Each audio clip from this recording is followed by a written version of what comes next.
I open my eyes to a deep scarlet sky. I'm on my back, lying face up. The sky is vast and the color ominous. I've never seen it like this before. Where am I? I sit up.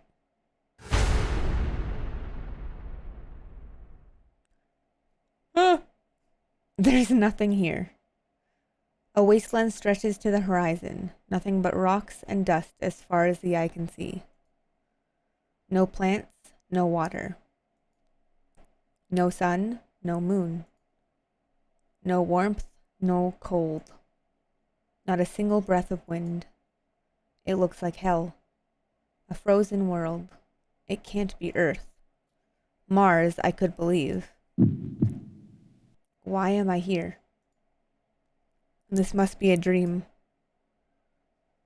I give up thinking about it and lie down again on the sand. I guess I'll wake up soon. I should just wait until then. I wait, but the dream shows no sign of ending.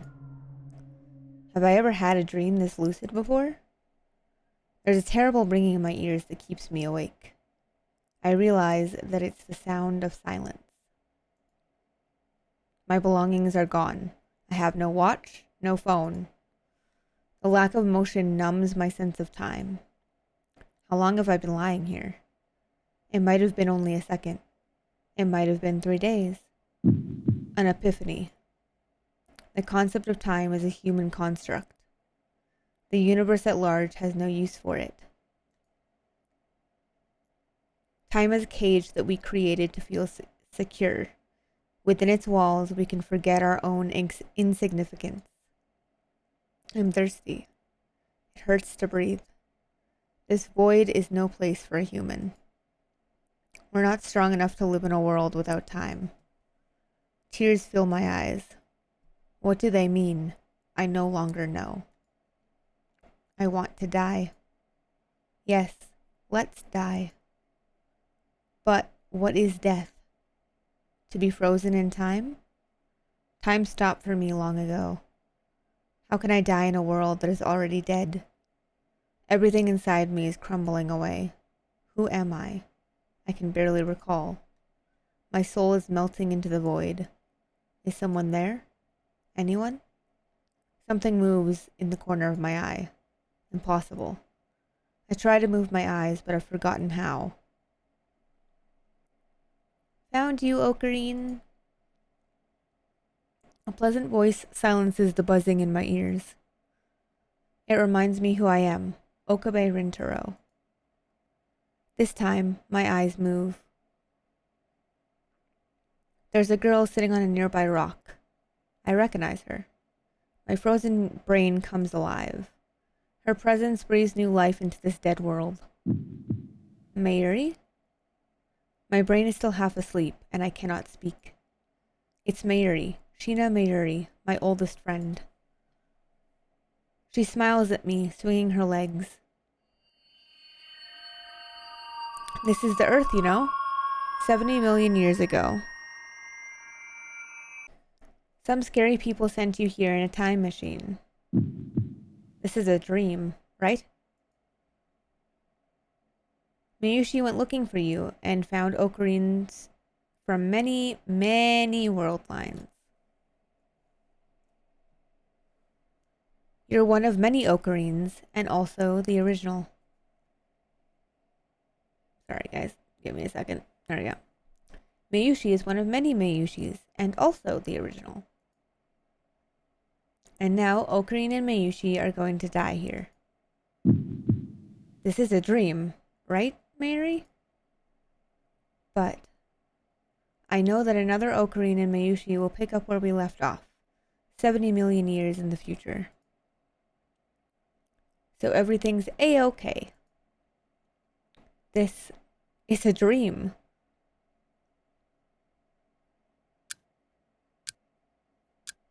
Aha! It was. Gah!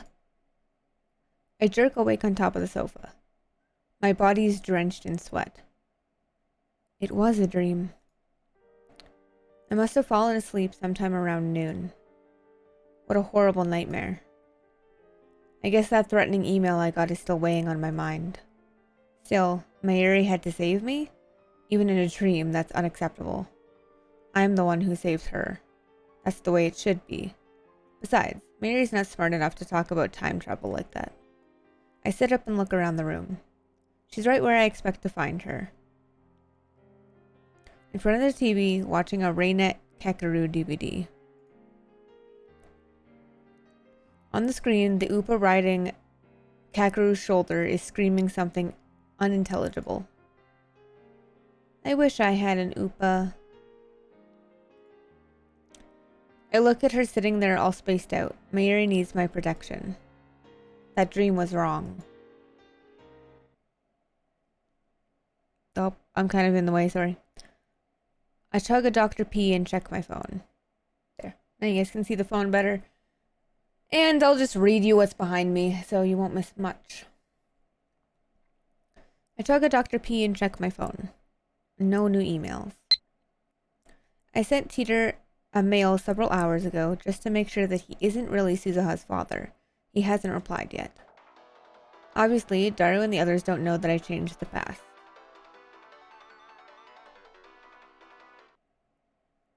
This is Hoin Kiyoma. Nyan, it's Ferris, Nyan. Ah, it's you, Akiha Rumio. Nya? Who's that, Nya? I could have sworn her real name was Akiha Rumio. Don't tell me, could the D-mail have changed that too? Ferris is Ferris, Nya. I don't have any other names, Nya. Yeah, right. Your true name is Ferris. My apologies. Of course, she's just being her usual self. Well, what is it? If Ferris is calling me, it might be about the IBN 5100. She did promise to help us find one. You've been too conspicuous now. The cat's out of the bag, and now you're trapped, Nya. Huh? More of Ferris's usual nonsense? 4 Guardian Kings have awakened, yeah. There's no escape, Nyan. Huh, is that so? If you think the 4 Guardian Kings can stop me, just wait and see. Akiba will be drowning in blood before nightfall. After the 4 Guardian Kings are the 4 Guardian Queens, yeah. Then, after that, it's the 8 Devils and the Black Angel 12, yeah. That many? What's going on in this town? You've really stirred up a hornet's nest, Nya. I'm sorry, Kiyoma, but this is checkmate, Nyan. No, it's not over yet. If I can just acquire the item, I can turn the tide. Have you still not located the IBN 5100? Sorry, Nya. I have agents looking all over the world, but still no luck, Nya. What, so she just has no progress to report? Please hurry, I'm running out of time. Okay, Nya. I'll tell you as soon as I find one, Kiyoma. Until then, hold on to your 9 lives, Nyan. Yeah, I can't die yet. El Sai Ko. Rude. She hung up before I could finish. Damn it. That's why I hate talking to Ferris. Anyway, moving on. This time around, my search for an IBN 5100 is going poorly. Actually, I suppose I could consider myself lucky for having found one so easily the first time. I mean, the IBN 5100 is practically an urban legend. There are people, like Moaka, who spent months searching with no success. Last time it barely took me 3 days to reach Yanabayashi Shrine, almost as if something was guiding me there. It was fate. No, it was the choice of Steins Gate. That's why its loss is so painful. Guess that's why they call it the Phantom PC. Daru was sitting at his computer, like always. I read on @channel that some collectors will pay millions of yen to buy one. IBN 5100s are serious business, man. If they have that high a premium, then people must know their secret. They're all after the data in CERN's mainframe. I don't get it. How come they're so expensive? I mean, I guess they were pretty expensive to begin with. Looks like one cost about 20,000 back in the day. Jesus Christ. Holy hell.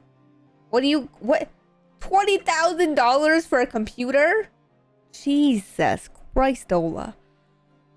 $20,000. That is expensive. Anyway, I can't believe it's so hard to find one. Sure, it was a nice machine for its time, but only for its time. You'd have to be crazy to want one now. Maybe it's one guy buying them all up. The harder something is to obtain, the stronger the desire for it becomes. That's how people are. True. And that's exactly how I feel now. In the depths of CERN, completely isolated from the outside, lies a database coded with an IBN 5100. What secrets are sleeping there? Could it contain the data from CERN's time machine research? Could there be proof that the Committee of 300 exists? The desire to know grows stronger by the day. It's not just about plunging the world into chaos anymore. We need the power to oppose CERN's evil ambitions. And then there's that threatening email to consider. Dario is confident that CERN won't find us, but I can't afford to take that for granted. After all, we're up against the brightest minds in the world, the scientists who invented the World Wide Web. And they're backed by a secret organization more powerful than any nation. We're way out of our league here. They'd have no trouble at all crushing our puny lab if they desired. That's why we need a trump card to hold against them. But without our IBN 5100, we can't move forward. I'm getting restless. Whoa, what's this? Dario suddenly lurches forward to stare at his monitor. What's wrong? But there's no way that's right. What are you talking about? Explain. Well, I'm pulling data off the server, looking for a way to gain root access. And these files are downloading crazy fast. I mean, we're talking light speed here. It's hard to believe, but for some reason, this area has a direct fiber optic line to CERN. Several lines, even. Direct? What do you mean? I mean, there's literally a fiber optic cable running from underneath this building to CERN's headquarters in France. Is that strange? Yeah? Dario calls up the National Assembly of France's website. Then he brings up the command prompt and hammers out some commands. Have a look. This is the route we used to visit the National Assembly of France's site. As you can see, we've got a bunch of like IP addresses, and it's taken, you know, like this is how long it should take by the look of it. It starts from our IP address. From there, it passes through various relays in Japan, jumps to France, then bounces around there for a while before finally reaching the National Assembly site. It takes 16 steps total to get there. The average transfer rate is about 300 milliseconds. That's normal for an overseas connection. In other words, there's a route that we have to take to get from France to Japan. Everyone takes the same route. Other countries are the same. Even browsing domestically takes about 10 steps. Now let's try CERN. Dario calls up CERN's homepage on the browser. Then he displays the route like last time. The result? There's only one step. Unlike before, the signal doesn't pass through any intermediate servers. The PC we're using, its registered name is Akihabara PC, is connected directly to CERN in France. And the transfer rate is hundreds of times better than usual. Crazy fast. You can't even get these numbers domestically, man. Why do we have a direct line? Is that even possible? It was like this when we found it. I didn't do anything. So the building already had a hotline to CERN? This can't be a coincidence. It must be the choice of Stein. It doesn't make sense. Why would there be an independent line running from here all the way to CERN? Dario was so excited he interrupted me. No Japanese or French telecommunication company would set something up like this, which means CERN did it themselves. Dario gulps and nods. Cold sweat oozes from his brow. I feel a chill as well. CERN might be able to see everything we're doing. No, maybe. Maybe CERN has been expecting us for years. How could that be? The answer's simple. John Teeter claims that CERN completed their time machine in 2034. Just 2 years later, the world is a dystopia under their rule. Maybe the CERN of 2034 considers our opposition in 2010 a threat. Maybe they used their time machine to travel to 2000 and install a fiber optic cable to track our every move. It's entirely possible. Has the invention of time travel started an intertemporal war? If so, what can we do? Our enemy might be stronger than even I can imagine. No, I mustn't lose heart. I need to think positive. But thanks to this direct line, we can now control the LHC remotely. You figured out how? Wow, that's amazing, Daru-kun. Mary pauses her DVD and comes up beside me. With a connection this fast, we can control the LHC practically in real time. I haven't actually tried it yet, though. That's right. Even if this is some kind of CERN trap, we might be able to make use of it. They're still vulnerable to our attack. The LHC is that 20-kilometer long tunnel thing, right? What does it do again? It accelerates protons and smashes them together. Oh yeah, mini black holes, right? The official line is that mini black holes might manifest as a byproduct of the particle collision, but that's not the truth. According to the top secret documents we found, the LHC was intended to create black holes from the very beginning. But we still don't know exactly how they do it. We need to think of a way to... Okabe. Uh-oh. The music got all serious and shit. Kirisu suddenly emerges from the development room. She was cooped up in there all morning. Her expression is unusually grave. What's wrong? I figured it out. Figured what out? I think I know how the phone wave works. Really?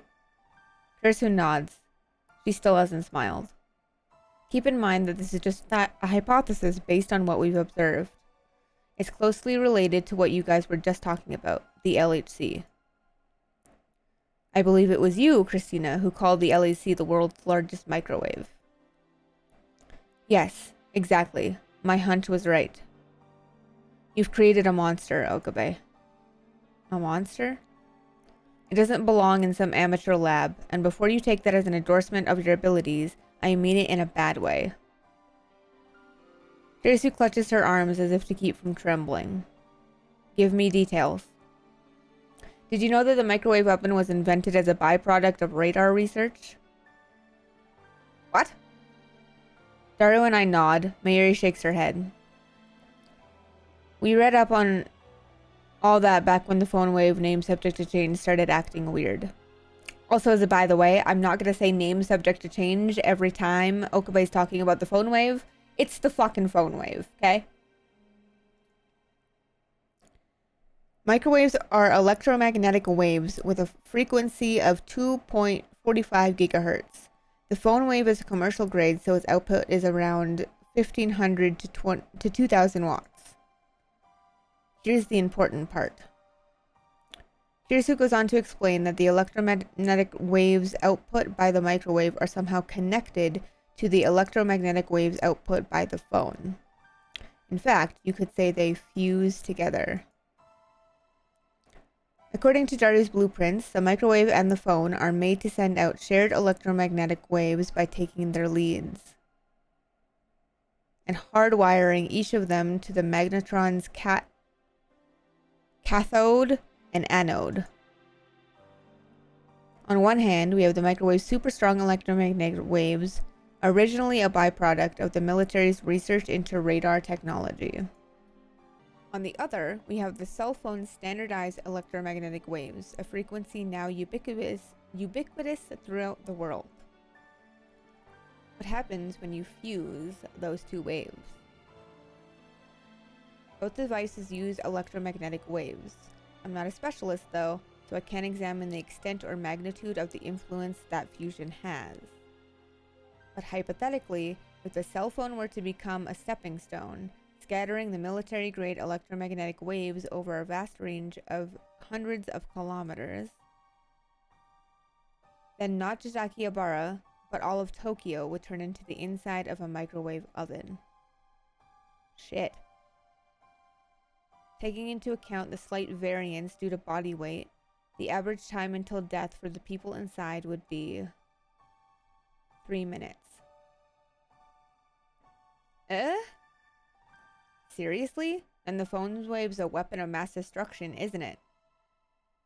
Is it really that powerful? Let me tell you what happens inside the phone wave. The air inside the oven is full of invisible hydrogen atoms. First, it bombards the atoms with microwaves to increase their energy potential. This is the normal function of a microwave oven. But when you add the electromagnetic waves from the phone, the harmonics trigger a chain reaction. The particles collide repeatedly at near light speed, gaining mass and energy each time. In other words, it becomes a sort of particle accelerator. A particle accelerator? It's literally the same as the LHC. So, if the LHC was created to generate mini black holes, then the phone wave must also produce mini black holes. Kirisu doesn't deny it. It's a miracle that thing has been so stable. But there's still one thing I don't understand. Even if it does produce many black holes, they should evaporate instantly. But that's not what happens in the phone wave. The jellification phenomenon proves that. Just like in the LHC, our mini black holes are turning into Kerr black holes. According to Teeter, you have to inject electrons to produce the Kerr black hole effect. Where do the injected electrons come from? That's what I don't understand. The LHC uses something called a lifter to inject electrons into the black hole and control the gravitational field. Something is filling that role inside the phone wave. Something? Like I said, I don't know what.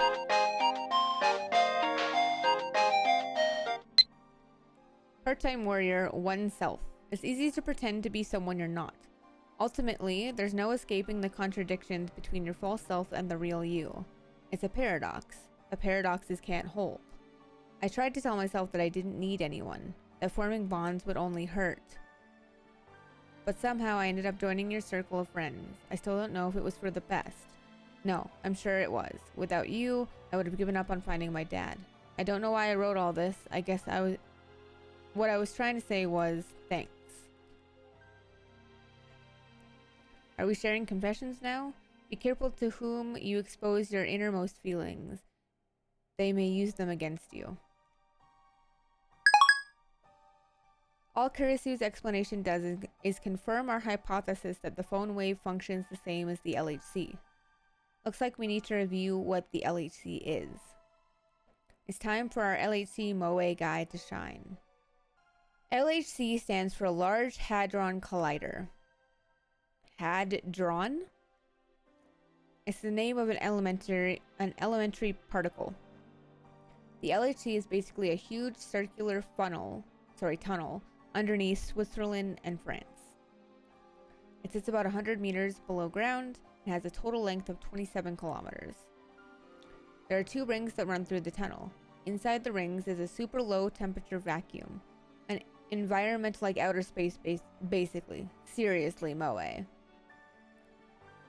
In an adjacent facility, protons are gradually accelerated by the linear accelerator, the proton synchrotron booster, and the super proton synchrotron.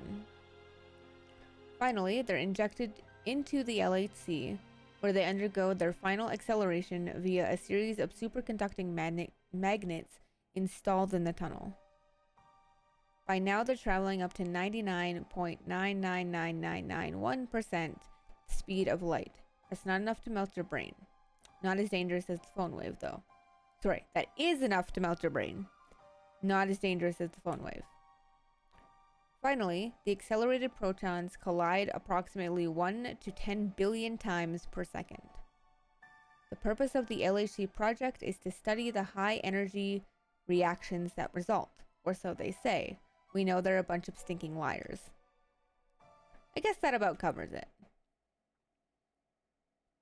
And that, my fellow lab members, brings us to the question, can the phone wave beat CERN to true physical time travel?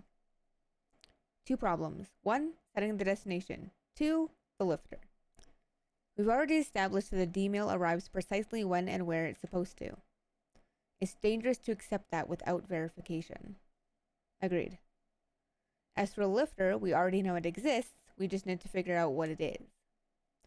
I don't think we're going to find it. The phone wave's not exactly big, you know, and we've been poking at it for days without turning up a clue.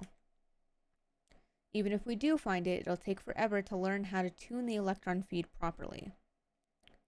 How long is forever? CERN's been working on it for 9 years and they still haven't solved it. We're just amateurs, so it's bound to take even longer. Wait, I have an idea. Let's look at it from a different angle. CERN tried to send people back in time, but they couldn't get the electron feed right. The singularities were not naked. It's the same with the phone wave. You can only send 36 bytes of data safely, otherwise you get a jellyman. Let's consider the problem in reverse.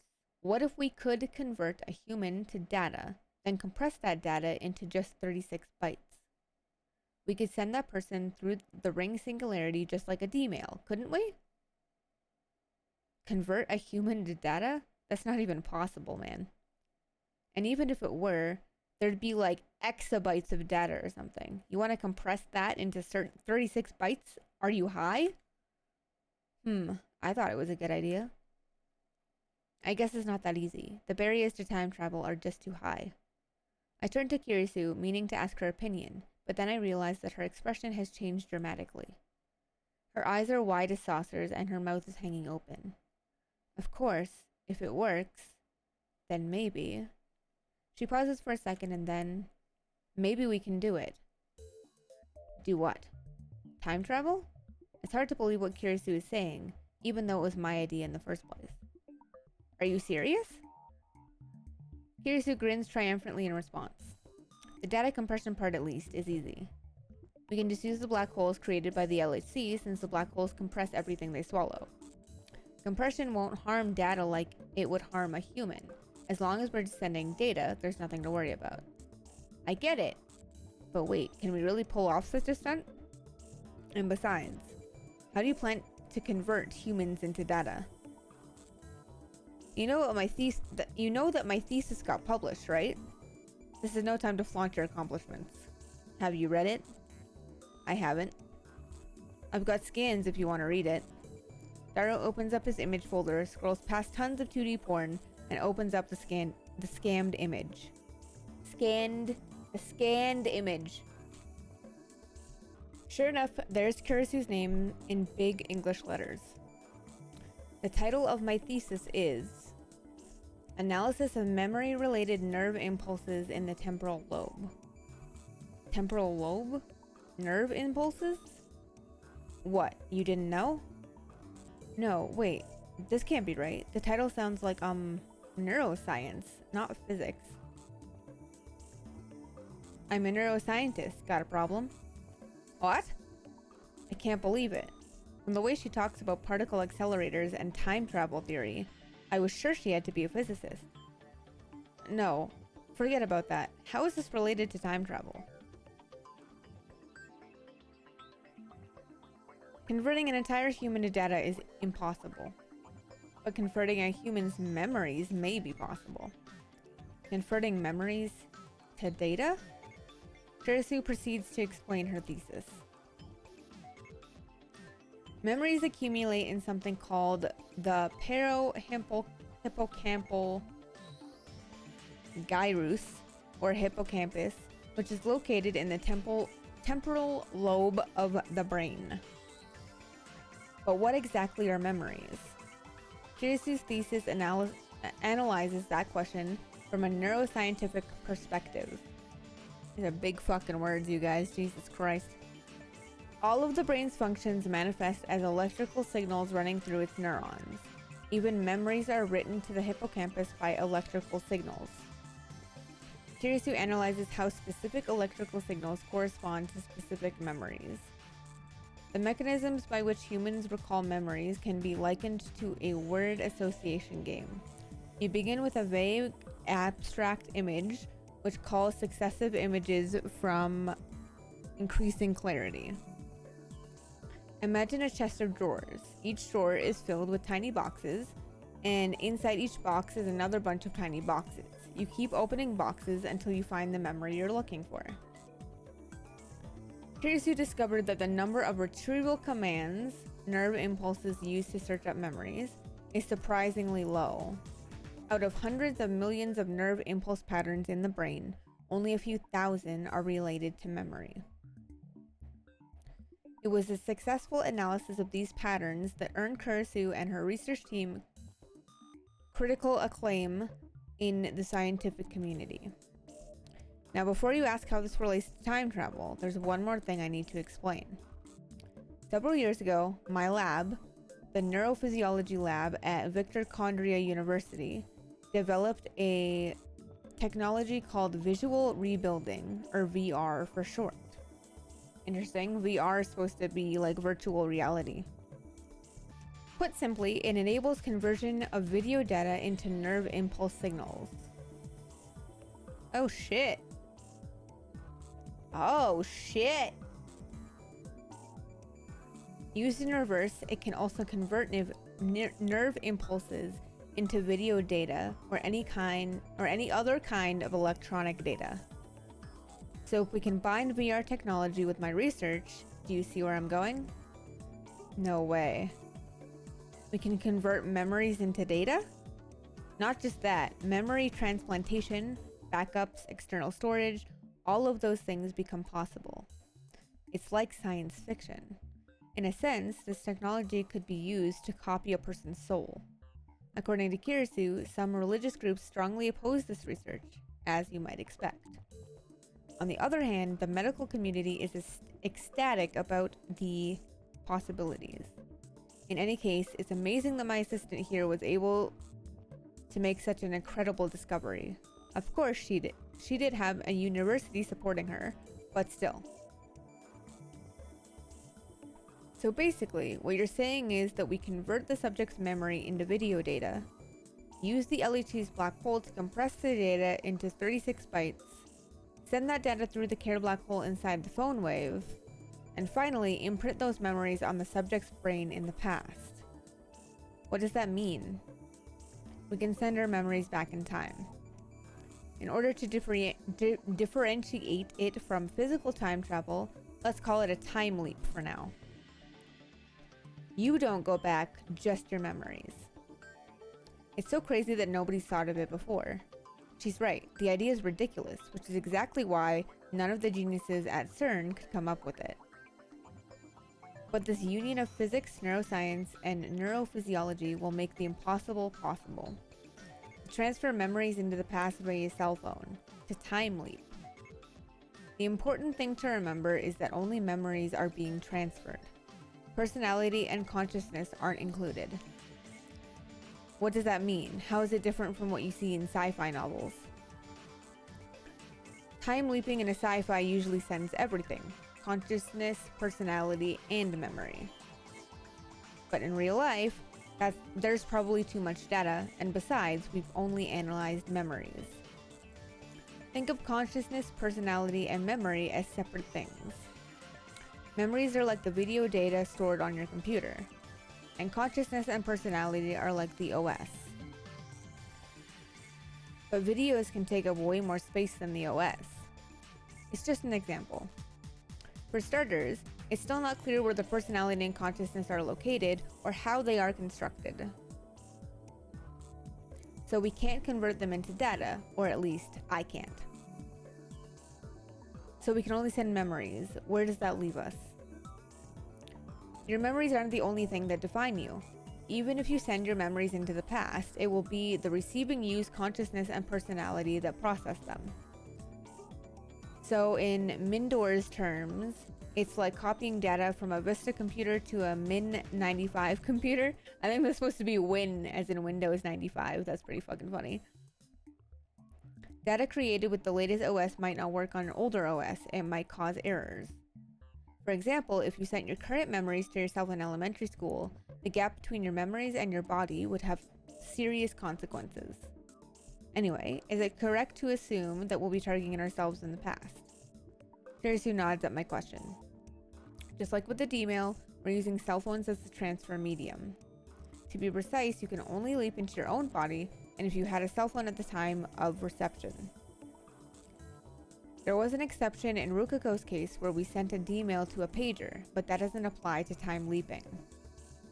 If you try sending memories to someone else, how do I put this? There's a danger that the electrical signals might be rejected. I wouldn't want to jump into someone else's body. I mean, unless it's the body of a cute girl. Is this guy capable of a non-perverted thought? Don't you me, you idiot. It just bounces off. That's fine. Sorry, if it just bounces off, that's fine. But I'm worried incompatible memory data might do serious damage to the recipient's psyche. I don't know what might happen. No one's done it before, after all. That makes us pioneers. I like it. There are two things I do know. One, you definitely cannot go back before you were born, and two, you won't exist in two places at once. That means you don't have to worry about causing a paradox. You can't kill your parents before you were born. So the phones act like black and white holes. It seems a strange coincidence that cell phones would be the medium of time travel, but really, could it have been anything else?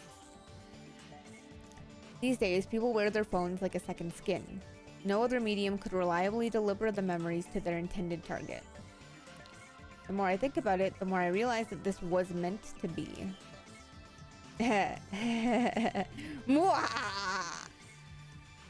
whip up my phone and place it to my ear. Oh my god. It's me. Everything is falling into place. The plan can now proceed to the final stage. I'm talking about Operation Verthandi, obviously. Christina had me fooled. I never knew she was capable of this. It must have been the choice of Steins Gate that sent her here. Don't worry, I have everything under control. Nothing can stop us now. L. Psi. Congru. I put away my phone and turned to Kirisu. Were you listening? Good. Commence preparations for Operation Verthandi. First, explain what that is. We're going to build your time leap machine, Christina, and you better not say it can't be done. Not after showing me the way. Well, this is Akihabara. I should be able to find the parts I need. Then it's decided. I'm placing you in charge of this operation. Whatever you need, ask, and it shall be yours. Together, we shall complete the first time leap machine in human history. Kirisu nods. Her eyes are shining with a fierce, hungry light. As I thought. She's a scientist to the core. Kirisu and Daru go home, leaving me with Mayuri. I thought she was hard at work on her costume, but when I look, I find her staring at the wall. Her hands have stopped moving. Mayuri, you're not going home?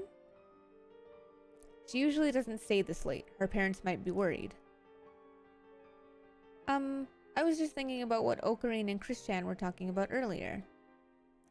I was trying to figure out what the things you said meant, but it was all so complicated. I didn't get any of it. The only thing I get is that something amazing is going to happen. Indeed, the world is about to change, and we shall be the ones to lead humanity into the future. You're shining, Ocarine. Shining? What does that mean?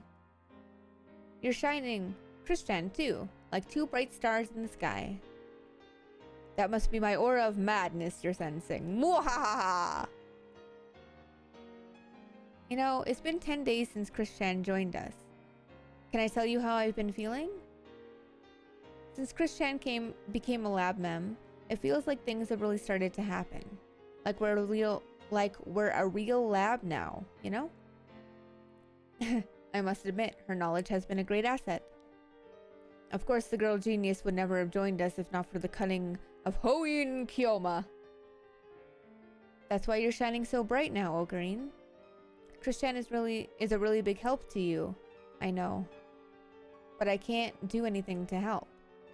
Mayuri looks depressed. I wish I were smart too. Then maybe I could help. Mayuri? She's never expressed such sentiments before. Is she jealous of Kirisu's talents? Is there competition brewing in the lab? I sigh and walk to the window. I can't see many stars in the sky. Mayuri, aren't you going to look at the stars? Mayuri comes up beside me. We lean out the window together. It's only 9 p.m., but Akiba is already still and silent, save for the occasional car trundling by. Back when the lab just started, before Darukan joined, it was like this a lot, wasn't it? All quiet, just the two of us. Yeah, it was. Daru joined the lab in early May. Before that, he was unwilling to join no matter how I tried to convince him. Then he learned that the lab was just 3 minutes away from May Queen, and suddenly he was all Future Gadget Lab, hell yeah. But for about a month and a half after the lab's founding, it was just me and Mayuri all alone. Can Mayushi stay here? Is it really okay? Mayuri looks at me with uncertainty in her eyes. I meet her gaze firmly, then bop her lightly on the head. Don't be ridiculous. All you need to do is stay. Just stay? Without you, the lab would be a much less friendly place. You see how Kirisu and I argue. We can be pretty stubborn, and sometimes we don't know when to stop. But when it starts to get out of hand, Mayuri, you're always there with some dissy, irrelevant comment to break the tension. Are you praising me? Of course I am. Don't worry about a thing. Just know that you, too, are part of my plan. Mwahahaha. Okay, thanks, Ocarine. Mayuri smiles in relief. I did not expect that to be a stomach sound. Jesus. And then her stomach rumbles. I'm starving. I'll warm up some canned Odin. You want some too? Yeah, heat it up. Coming right up. Soon we are chowing down on piping hot Odin. And the next day, Mayuri and I go shopping at Radican. We have a list, written by Kirisu, of parts for the time machine. Naturally, I'm paying for everything out of my own pocket. Kirisu and Daru have already started work on the upgrade. Apparently, the conversion of memories into a digital data requires software developed at Kirisu's lab in America. So you can download that software from their dedicated server. But that's not the only thing we need. There's also some kind of brain-scanning headgear that we're going to have to make ourselves. Incidentally, I have to pay extra close attention to make sure Mayuri doesn't wander off while we're shopping. If she sees some random store that interests her, she'll literally stop and stare at it for hours. I keep walking, of course, and only later realize that she's not behind me. Then I have to run from store to store looking for her. This must be how parents of small children feel. Anyway, this is nothing new. Mayuri has always been like this. I'm begging you, stick with me. If you get lost in this labyrinth of technology, you'll never escape. Not with your sense of direction. Okie dokie, I'll be careful. By the way, how is time leaping different from time travel? Did she really hear what I just said about not wandering off? Besides, Kirisu already explained the difference yesterday. Time travel means your whole body travels through time. The time leap will only send your memories into the past. It's simple. Just memories, no personality or consciousness included. Although Kirisu did mention that there was no way to be sure what might happen to your consciousness. Oh. Does that mean you can do things with time leaps that you can't do with D-mails? D-mails can only send instructions to the past. The past may change, or it may not. The results are unpredictable, and depend on the recipient. And when the past does change, the world line is reconfigured. Everyone loses their old memories. I am the exception, thanks to reading Steiner. With a time leap, on the other hand, you can give your past self not just instructions, but all of your memories you have right now. Or at least, that's the idea. We won't know for sure if it works until the machine is built. So I could send the costume I'm making back to last week. I would love to have another week to prepare for Kamima. That might be possible with time travel, but not with time leaping. Say you had a test last week. Now that you know the answers, you could send that knowledge to yourself and ace the test. But you couldn't go back and hand yourself a cheat sheet. So Mayushi's mind goes into Mayushi 1 week ago? Exactly.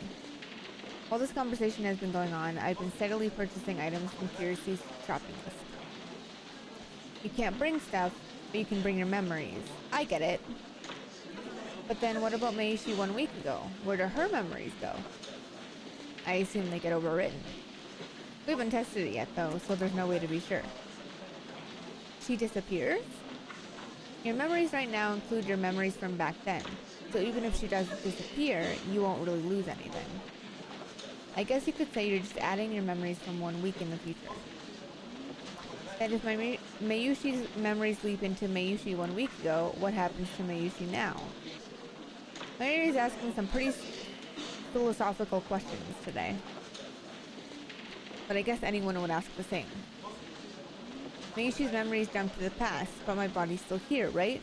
What happens to me when my memories go bye-bye? You become an empty shell. No, that can't be right. That wouldn't make sense. My assistance device merely records your memory data. In other words, it's just a backup. Your original memories are still inside you. Nothing inside the brain is lost. You don't become an empty shell. Besides, neither personality nor consciousness is transferred to begin with. Your body shouldn't become an empty shell, and your consciousness shouldn't leap either. No, wait. There's another issue here. Actually, you won't become a new Mayuri, one who received memories from the future 1 week ago? Not that anybody, including me, would be able to tell the difference. Then does the Mayushi who had the normal memories before the time loop get erased by the Mayushi who repeated the week with extra memories? This is getting complicated. That's right, she's erased. In other words, you relive the week. You can do the things the same, or you could do something completely different. And you'll keep your own memories of the week that disappeared. Then, does that mean... The questions keep coming. She's trying hard to understand in her own ditzy way. So I redo the week. Okay. What if I decide to go to Ikebukuro with my friends instead of coming to the lab today? What happens to the Mayushi talking to Ocarine now? The present would change to match the past, and this conversation would never happen. Oh, and you wouldn't notice the difference, Ocarine? Right, no one would notice. That would be kind of sad. For who? Me? No, for Mayushi. I don't get what she means. Maybe that's why Chris-chan doesn't want to change the past. She nods to herself with a bright smile. Oh, I just thought of something. Can you time leap into the future? Maybe, but there wouldn't be a point. Kirisu and I reached that conclusion yesterday. The memories you send overwrite the memories at your destination. If you sent your memories 1 week into the future, then the future would lose 1 week of memories. The whole point of our time loop machine is to affect past events. You don't need to worry about the future. Besides, you're less likely to reach the future than you are the past. And that's because the future is inherently unpredictable. For example, do you think you'll have the same phone number for all eternity? How would I know? Exactly my point. And remember, pagers became obsolete with the advent of cell phones. Similarly, our phones may be replaced by some other device in the future.